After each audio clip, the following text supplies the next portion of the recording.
Hi divers, Alec Peirce again from Scuba 2000. Here I am with another tech tip. Now this particular tech tip is in response to several people. Several people have asked me, talk to me about mesh bags. Okay, mesh bags are really pretty simple, but maybe there's some confusion. I know that there are a lot of different types of mesh bags out there, so it can be confusing. Or maybe the question is, why do I need a mesh bag? What's a mesh bag for? Well, let me see if I can help you a little bit, because here, living in North America, where a lot of our dive travel is travel, long distance travel, we use mesh bags a lot. Now, when we're diving here locally in Ontario and the Great Lakes and so on, we use our ordinary dive bag. Now, you know that a dive bag is a fairly big, fairly solid bag. These days, they have wheels on them and handles and big zippers, and they're big bags, big and heavy bags. And you put all your dive gear in, you know, throw it in the back of your car, or in Canada, we use pickup trucks a lot. We throw it in the back of your car or pickup. Off you go to the dive site. When you get to the dive site, you take the bag out. And you go down to where the dive site is, you open the bag up and put your junk on. And then you put your dive bag back and go for the dive. So, and even if we're doing a boat dive, as largely the same. With a boat dive, we would haul our big old dive bag down to the boat, you see, and get into our wetsuit, get all of our gear organized, tanks, rigs, I'll get all the stuff ready, and then we would put the dive bag back in the car, get onto the boat, and off we go. However, if you're traveling a great deal, and you're diving particularly in warm water, and you're diving on a dive boat, and you're going to be making 2 or 3 dives during your boat trip, then a mesh bag actually does become handy. In fact, it becomes almost an essential. On many dive boats, there isn't enough room for everybody to have their big dive bag on. If you get 10 people in a dive boat that's designed for 10 or 12 people even, and everybody has their big dive bags. Those dive bags are about 35 inches tall and 20 by 12. If you get everybody has their big travel dive bag, the one they put all their gear in, that's going to take up a lot of room on the boat. Number one. Secondly, those big dive bags are for keeping your gear safe while you travel, for hauling it around. They're really not designed to be used at the dive site on dive boats.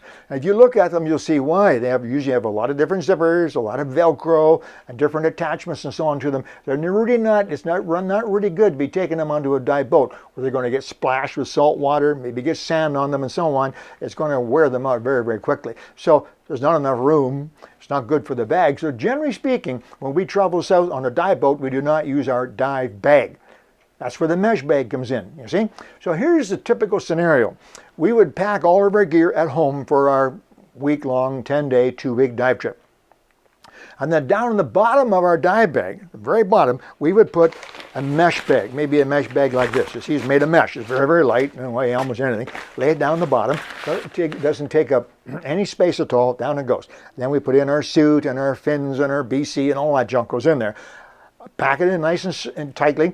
Off we go to the airport, and off we fly wherever we're going, California, Florida, one of the islands, South Pacific, doesn't matter. And so we're all packed up. We have everything.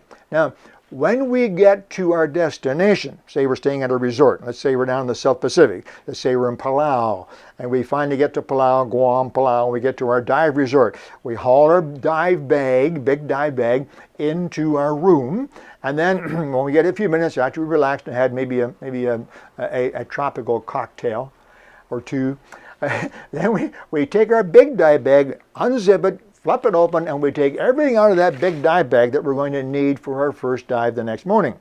That'll mean your wetsuit, mask, snorkel, fins, BC, and regulator. That's pretty much it. You might have a little pair of gloves, a couple other bits and pieces if you have a camera. That's usually kept separate anyway. So we're talking about your dive gear. So now you get all your dive gear in a little pile. What do you do with it? You want to take it down in the morning down to the dive boat. You're probably going to go down for breakfast, and then from the breakfast area, you're going to go straight down to the dock, get on the dive boat, and off you go for the day. So the best thing to do is to have a mesh bag, a little thin, relatively cheap mesh bag. So you put that important stuff that you're going to take on the boat with you into a mesh bag. Maybe you put your fins on the bottom, and then your mask and your gloves and your BC and your regulator, and then your wetsuit on top. Why that order? Well, what's the first thing you put on? Yeah, your wetsuit. So the first thing you take out is your wetsuit, you put it on. And then you take your BC out and put it on the tank. You take your reg out, put it on the tank. Your mask and fins stay in the bag until you're ready to put them on. So, think about it in advance, and you'll know the correct order to put them in. So you have this light little mesh bag. It doesn't weigh anything. And the nice thing about it is, you see it's mesh. So if it gets some salt water, which it will, or sand and so on, it's very easy to wash. You can hold it up in the shower, rinse it out, dry it, and throw it back in your dive bag for the trip home. And it's very small as well. So once you get your gear out of this on the dive boat and you're ready to go diving, you just take this, stick it under the bench. Doesn't take up any room, not like the great big dive bag. You can't do that with them. These little mesh bags, stick it under the bench. And then when you come out, this is important. This has to do with diver etiquette. We're actually going to have a little, one of these videos on diver etiquette. Ann Landers, she taught me all about diver etiquette. No, I don't even know if she's a diver, but anyway, we're going to talk about, how you should act and behave on a dive boat so you are popular, so you can actually get a dive buddy. But anyway, we'll talk about that some other time. But it's good diver etiquette, and it's plain smart. When you get up from the water, you get out, you climb the ladder, and you take your fins back from the dive master, and then you walk to wherever your tank, there's benches, you walk to wherever your tank is, okay? And then you sit down right there, fish out your mesh bag, and right away, put your fins in. Right away, put your mask in. Put your gloves in right away. Your tank is off now. If you're going to take the regulator and the BC off, take it off, put it right in your dive bag. Right in there, right away, so you know exactly where it is. Don't be like some divers and you take your fins off and you drop them on the floor. Then you walk. Then you take your mask off, you set it on the bench. And an hour later, you say, oh, where's my fins? They're black or blue. And so the mesh bag also becomes your little personal locker. Okay? Now at the end of the day, all your gear's in the mesh bag. You can actually take the whole mesh bag with your gear, maybe not your wetsuit, take the wetsuit out, rinse that separately and dry it out of the sun, but let it dry. But all the other gear that's in there is plastic, the mask and the fins and the reg and the BC. You just take the whole thing, put it in the shower in your room, and rinse it really, really, really well. That's it, just let it rinse for a while, right through the mesh bag. It rinses everything. You're ready for the next morning.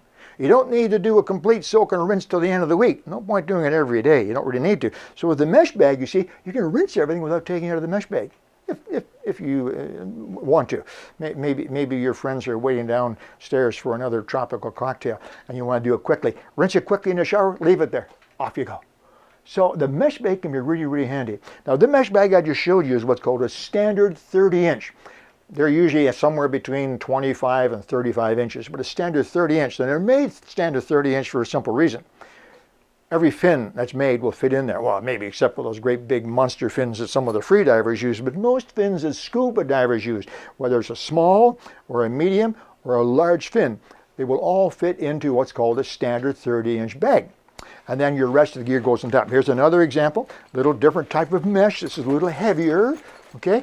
They almost always have two handles on here, and the two handles have a Velcro closure because it's a little easier to carry it if the handles are held together. They usually have a zipper on there as well.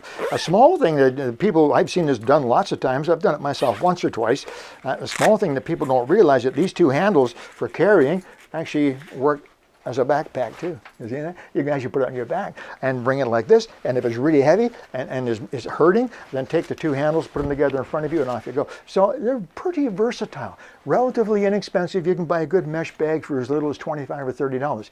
A really nice one might be $50, and you top of the line, $75, $80. So all you need to do is get a good mesh bag, make sure that everything on it is synthetic. You don't want any brass or steel or anything. Even the zipper on here is made of nylon. Make sure it's all synthetic so nothing can corrode. So that's your pretty standard bag. Now, if you want to, you can get them in bright colors as well. Sometimes it's smart, okay? If you got 10, 15, 20 people in the dive boat and everybody has a black mesh bag, right? It's going to be hard to maybe some to get mixed up. So you can get your own bright color. This particular one is a different style. Rather than a duffel style like those, this is a big bag. See, you put your stuff into it and you put it over your shoulder, put your head through if you want to, and off you go to the dive. A little simpler, a little less expensive maybe as well. The only downside to this is it's a little harder to organize your stuff. Basically, you put your fins in and your mask in and your reg and your BC and your suit, and half an hour later, they're all in there. Well, they're not necessarily in the right order, but maybe you can sort that out. But these particular bags, nice and bright, they're very cheap. Now realize, it's important that you don't pay too much for a mesh bag, because this is not a regulator. This is not a BC. It's not a pair of fins for sure. These wear out. So if you buy a mesh bag and you get 2 or 3 or 4 dive trips out of it, half a dozen dives or more than that, and you start to get a little tear in it, it's the way it is. I mean, you can go back to the dive if it's very premature and tell them it tore it too quickly, but they're not designed to last forever. That's why they're inexpensive. There is another type of mesh bag that I've used a great deal. I love this mesh bag. Look at this thing. Whoa, this is great. Now this is if you're doing a lot of diving. This particular bag also folds up very, very small. It has really, really tough mesh. This mesh is actually coated with some type of a synthetic material. And you can put your gear into this. It has a drawstring to make it tight. It has a little bag on the outside, maybe for keeping some small stuff protected on the outside, little bag out here. And it has a couple other nice features. It can be carried. It can also go on your back. It actually has proper backpack type, hiker type straps on it. So it's really, really good that way. And it has a small thing. A lot of people don't know this. Maybe you have a bag like this. When you get home, you take a look at your dive bag and see if you can't find the pocket. There's a hidden pocket on the inside. Down on the inside, there's actually a hidden pocket. Most people don't even know about it. That's why I call it hidden. But these are very, very nice dive bags. Now, they're a little more expensive, 60, 70, 80 bucks for one of those. But if you dive a great deal, they're well worth it. Okay? One last tip. You know what this is? I know, it's a mesh bag. I know that. But you know where this came from? When you bought your boots or your gloves, it came in a bag like this. Now, you don't keep your boots and your gloves in this bag. You just put your boots into your bag or I put my boots in the pocket of my fins. I fold them in the pocket of the fin. That way they're where they're supposed to be and it doesn't take up extra room in the bag. But anyway, the point is that you take your boots and your fins out of these little mesh bags that they came in when you bought them at the dive store. They came in these bags, right? And what do you do with this? A lot of people throw them out. Oh no, these are handy. These are really, really handy. You can put all kinds of stuff in here. You can put your seed drops and your mask clear, all kinds of bits and pieces, zip it up and drop it in the bag. You can use this for traveling for your toiletries, you know, your bag, your shaving stuff, your deodorant, all that kind of stuff. So you have one of these bags for that. You can have one of these bags for all your GoPro accessories. All your GoPro goes in one bag. You zip it up. And these are really, really handy. So don't throw them out. They don't cost anything. You get them free with your gloves or your boots. Don't throw them out. I have dozens of these. I use them all over the house for all kinds of different things. A little tip just for you guys that happen to watch Alec, Peirce, Scuba Tech Tips. These are really, really valuable little mesh bags. Anyway, there's a little bit of information about mesh bags, why they're useful, a little bit on how to use them, and some of their features. So for you folks who have been sending in comments, thanks very much, by the way. I love those comments. There you go. Hopefully that answered your questions. If not, maybe you have some more questions. Send me a comment. Okay, talk to you real soon. Alec, Peirce.